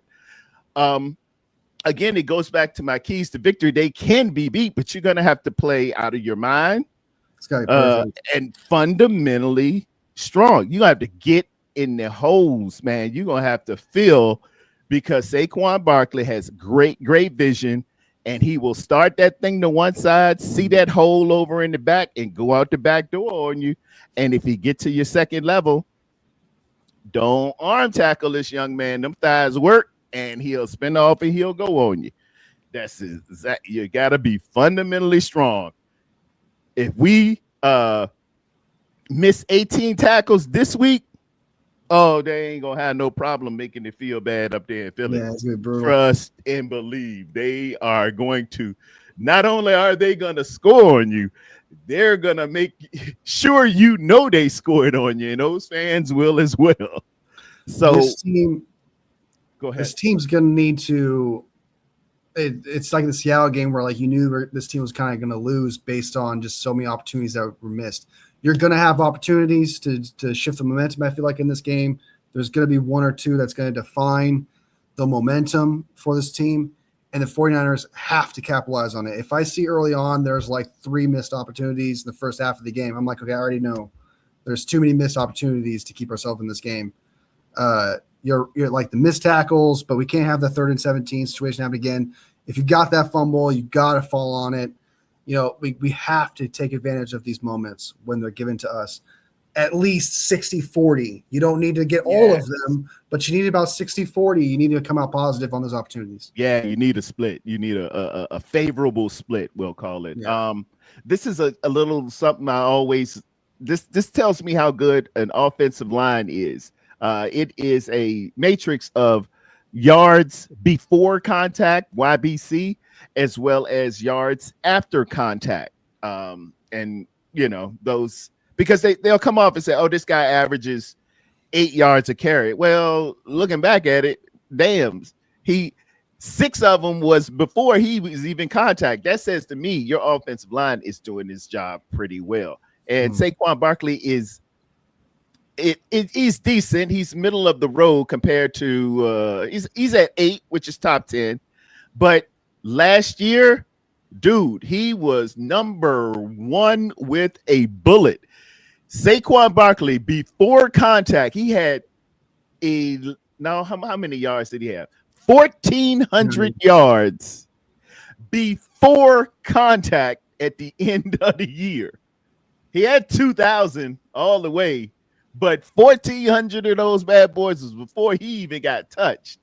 That told me right then and there. That's insane. This offensive line ain't nothing to be playing with, but it's been reduced a great deal now. It's only 689 this year at 2.5 a carry. So for whatever reason, it's a big old dip down there.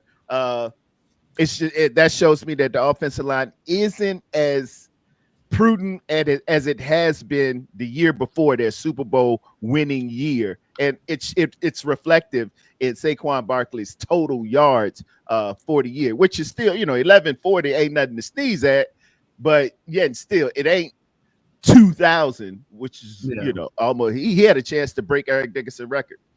Another thing, yards after contact, he's averaging 1.6 a carry. You got to wrap this dude up and mean it and hold on for dear life, and everybody swarm to the ball. It's no law against more than one tackler at a time. Muff them up, get them around, surround them, and drown them, and get them off the field. If you try this one arm thing, or you try to lay a little shoulder and they're going to bounce off you, he gone. Yeah, I hate seeing that. Off that shoulder and they just bounce off like a pinball, and it's just like, oh, dude. Yep. Oh my God, I hate seeing that so much. And you on highlight, you on da-da-da. Looking at them on the defensive side, Zach Baum had an incredible year. He had 123 total tackles, leading the team in tackles. The record behind him is Cooper DeJean, which you know, the Eagles took a shot on, man. Because a lot of people just had the stereotypical hang up. Man, I don't want no white boy back there playing cornerback. But Did you just but call he's him actually, Mustard? huh? Did you just call him Mustard? Dijon? Cooper DeJean. That's how you're supposed to say it. Or what do you say, DeJean? It's Dijon. It's Cooper Dijon. It's supposed to be Dijon. It's French, and in French you say you pronounce that Dijon. But Mustard. if he That's wants funny. to be Dijon, that's cool. But It's cool. It's cool. French means French it means the of Jean, the house of Jean. But nonetheless, the Gene, the Jesus, the Levi's, whoever, he's right behind them, along with Reed Blankenship. They tackle pretty well in their secondary. They got good corners. Let me see here. As far as their sack total, they spread it around a little bit. Outside linebacker, the aforementioned Jalix Hunt is number one on the team with 6.5. Directly behind him is Moro Ojomo, the defensive tackle, with 6 as well. Jordan Davis, whom we remember from University of Georgia. He played at Georgia, right? He's a Georgia boy. He's got 4.5. So they come and evenly distribute sacks. What was interesting too, look out for Jalix Hunt, because he has 3 interceptions. As a linebacker, for you to be very high on the team, that says something to me, that you're out there, you're pass deflecting, you're big in terms of athleticism, and we have trouble with athletic ball hawking type of linebackers who can cover that absolutely premium. When we have Fred Warner and he's got 4 or 5 picks, we know how we feel with him. I'm thinking that they feel the same way with Jalix Hunt.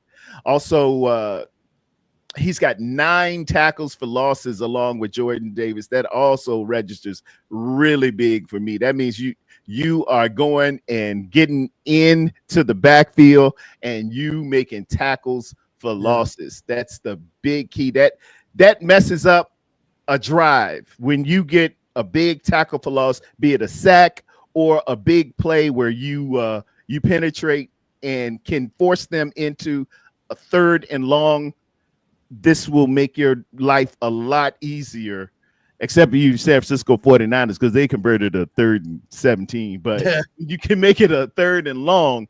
This really helps in coverage. It really helps in, a bevy of things. Pass rush, everything. You pin your defensive line can pin their ears back.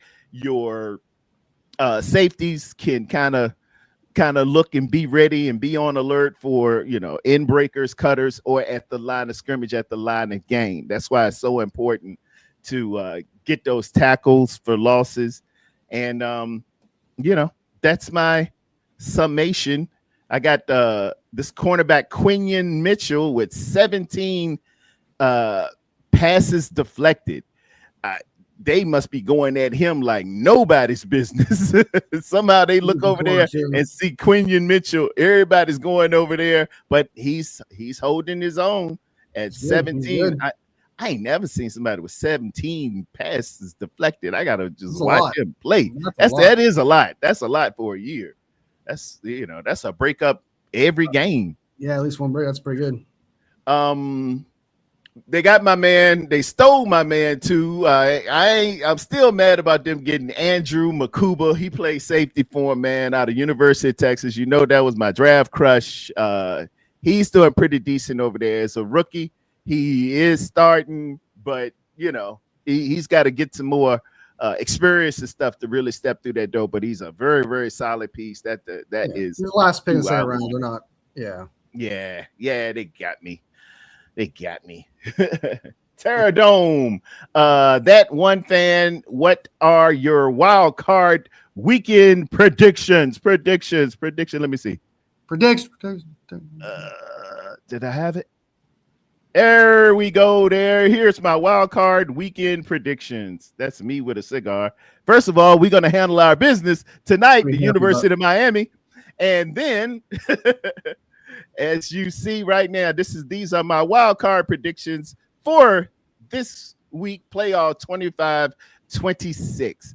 I got my Carolina Panthers Saturday at 4:30 Over the Rams? beating the Rams. They are at home. Whoa. Carolina is different at home. If you don't know, you better ask somebody. Carolina going to be fired up. Cam Newton will be pounding the drum. That's their ceremonious thing when they have them coming out. They do something called keep pounding, and it's the equivalent of other teams like releasing the Seahawk or running the or whatever. But they got Cam Newton coming back for this one. What you want to say, Wolfie? Can't take that. Yeah. Rage bait has to be believable. You know what I mean? Like, come on, dude. The Panthers over the Rams. Well, first of all, I can't stand the Rams.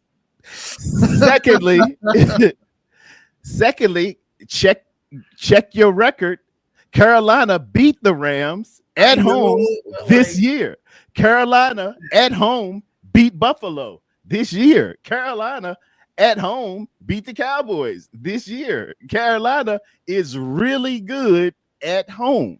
Now, when you get them out of there, different beast, man. Now you probably can, if you get them out of there, if you get them out of that stadium, they a little different. They still learning to get their footing together. But for whatever reason, the comfy beds and confines of Charlotte has them playing over their head. That is not going to be a blowout. I got Chicago beating Green Bay. I got Jacksonville over Buffalo. And I am taking the San Francisco 49ers to pull this upset off some kind of way over the Philadelphia Eagles. Call me Homer, but I got one last bastion of hope. I got my chips in the table. I'm playing with house money.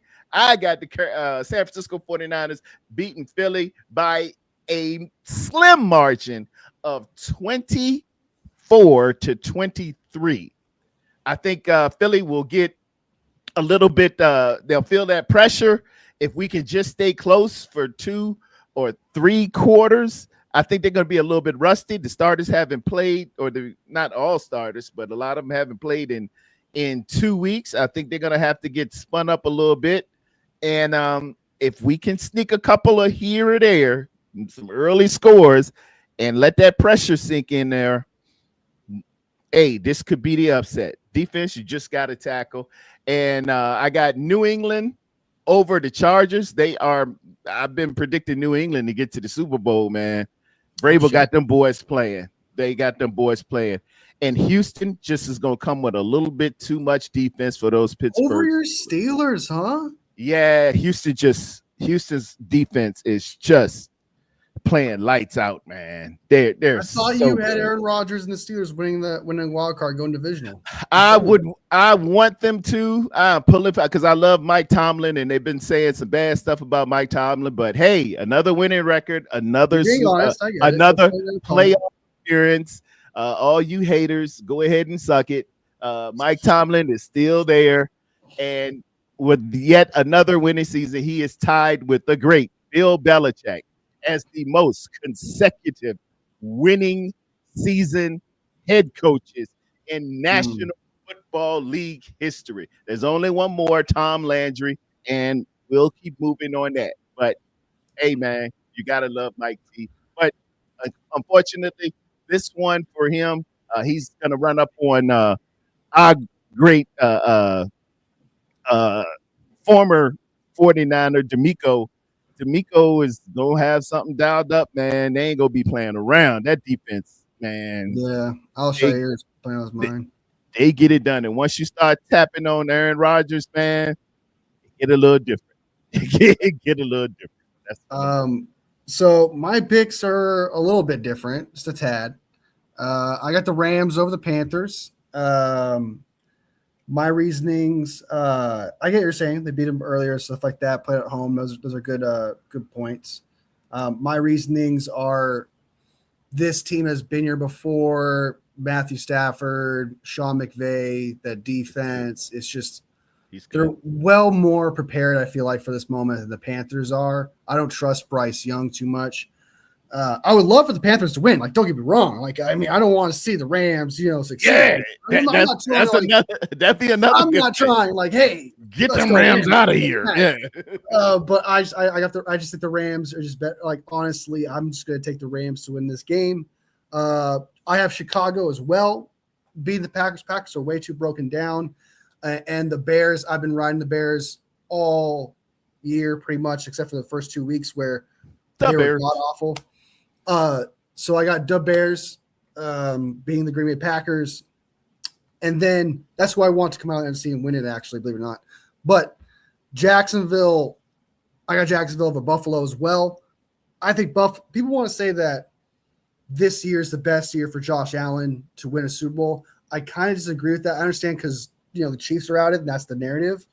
But realistically, the Buffalo Bills are just not built compared to like the Jaguars and a bunch of other teams in the playoffs than the Bills are. The Bills they're just not complete enough. I don't think they're going to win at all. And I got the Jags winning this game too. San Francisco beating the Philadelphia Eagles. Obviously, I'm going to say that. I got them. I got that big in that. The only way the 49ers are going to win this game, I feel like, it's going to be in a shootout. It's got to be a shootout. Brock Purdy is going to be wheeling and dealing. The running game's got to be going to as well. I think it's got to be like a 28-31 game.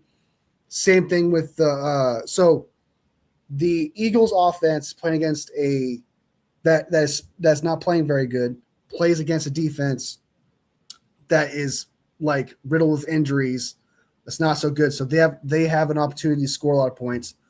The Brock Purdy is capable of playing against good defenses and scoring points against good defenses. Yeah. The Seahawks have the best defense in the league, arguably, and they play twice a year, so they get more film, more experience against them. So I think this team is capable of, against this top 10 defense. Brock Purdy is going to have to – Brock Purdy, this run game as well, because I do think run games got involved. I agree with that. It's going to be a shootout. It's going to be like a 28-31 game, maybe even more kind of type game. So I got the 49ers winning that game for that. New England over Chargers. I got that too as well. I don't think Herbert's built for this. I'm not the biggest Jim Harbaugh fan like you are and a couple other people are. Love Big Jim. But I just think New England, Vrabel, Drake May is just a recipe for success for them. Drake May is good. Yeah, he's solid. He's a great player. Yeah. And then Houston versus Pittsburgh. I got Houston as well beating Pittsburgh. I agree with that. Defense is insane. So yeah, they sick with it. They just sick with it, man. I think they ended up maybe 15 or 16 points against for the year. Mazel tov. That's working it, man. That's really, really working it. I got the Regal Eagle in here. Regal Eagle, you want to come on in, man, and say a few words as a Philadelphia? Hey, man, I got to give my reasons why I think someone's going to win or lose. All right. Yes, sir. Right. Hey, you got to give your rationalization, not just, man. I can't just be like, I threw darts and I flipped the coin. One time, a couple times I had to flip coins this year. I think it was like Tampa Bay versus Atlanta. I flipped the coin, but some of those be like that. Some of those do be like that. Like that, you gotta they're just way too close. You need something to tip the favor in the scales. It's like, okay, let's coin do it. I get it. Yeah, man. Yeah, but that's primarily what I got, man. Primarily what I got. Yeah. I think it's gonna be good playoffs. I do plan on going live for all the playoff games. I'm gonna go for every single, even if the 49ers lose. I did this last year. I'm gonna do this again.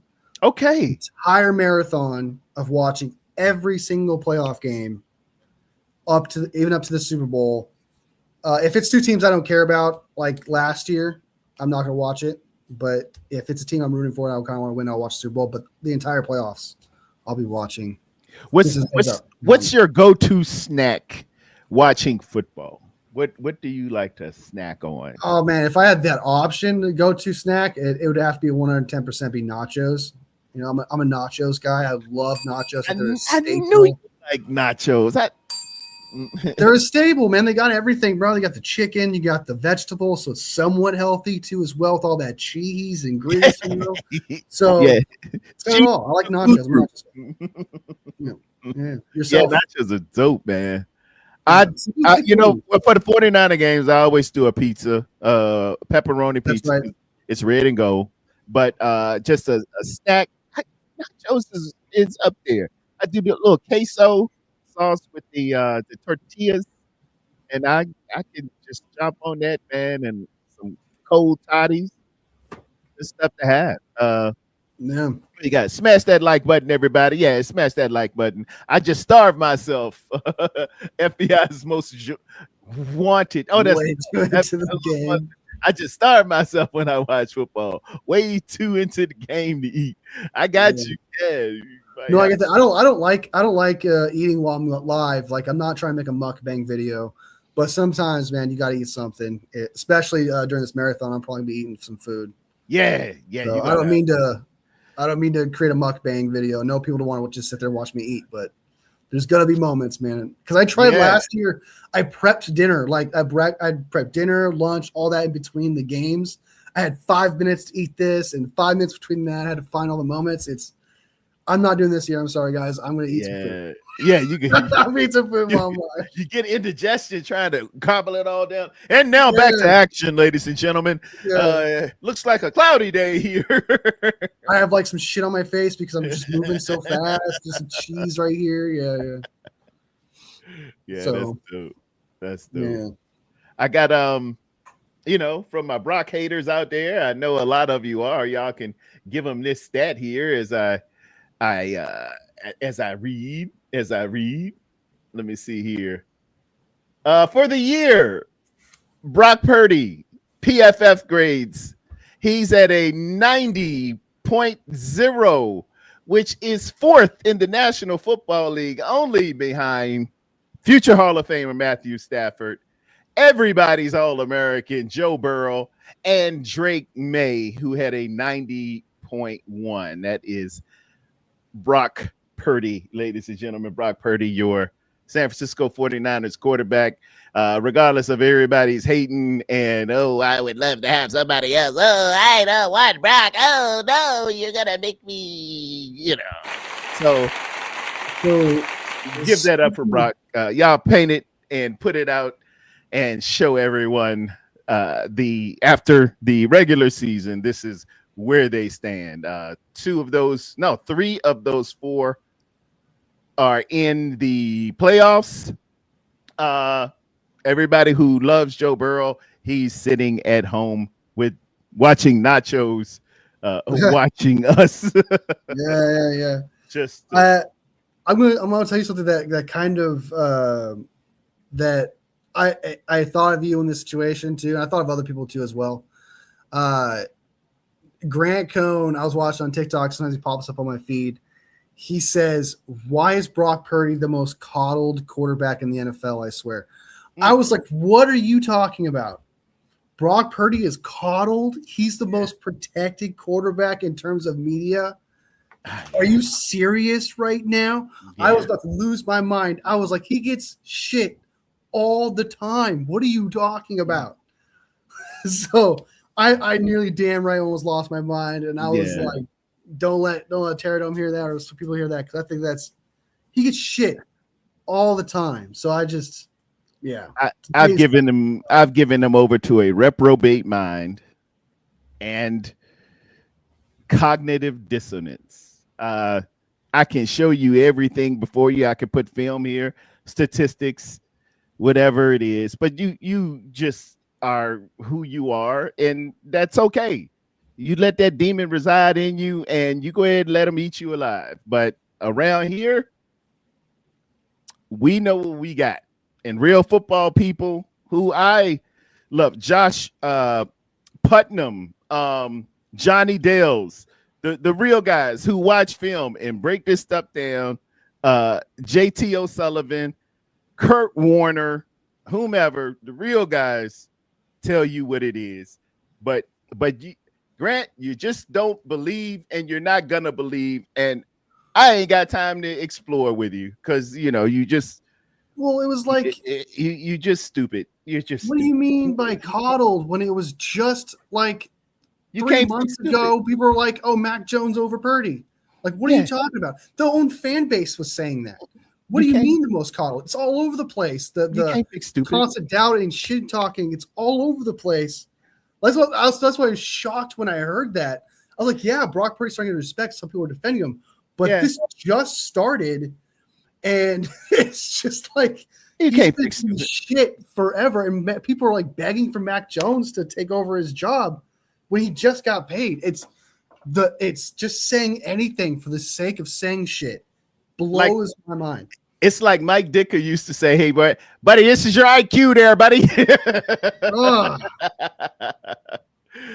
Hey, I even Ridiculous. got a silhouette challenge for everyone because Brock had this terrible year last year.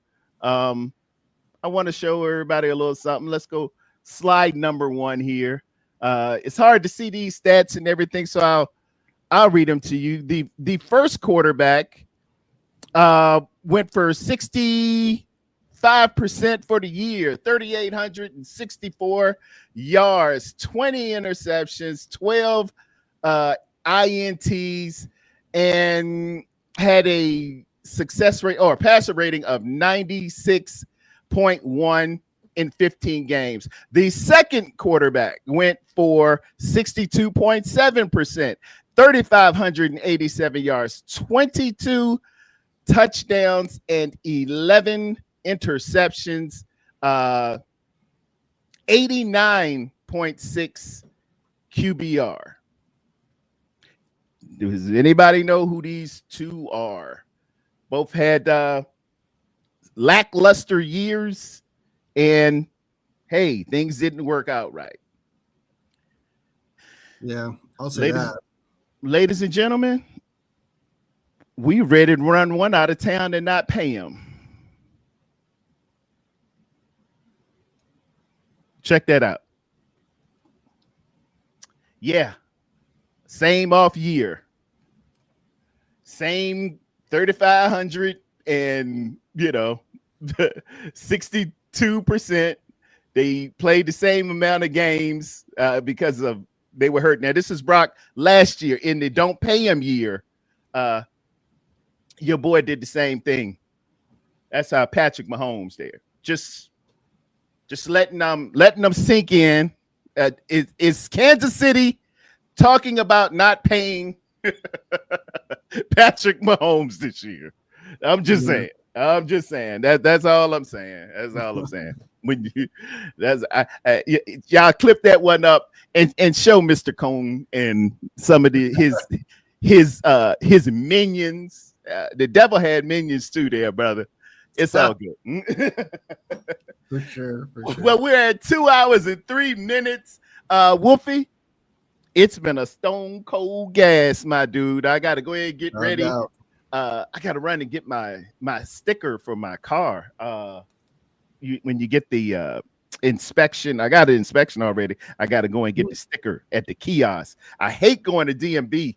They put a kiosk in a grocery store, Wolfie, so you can just come and pay it with your credit card, and it'll kick out a sticker, which is I don't know how the DMV got to be bad in California too, because it's horrible here. I never heard of that. Man,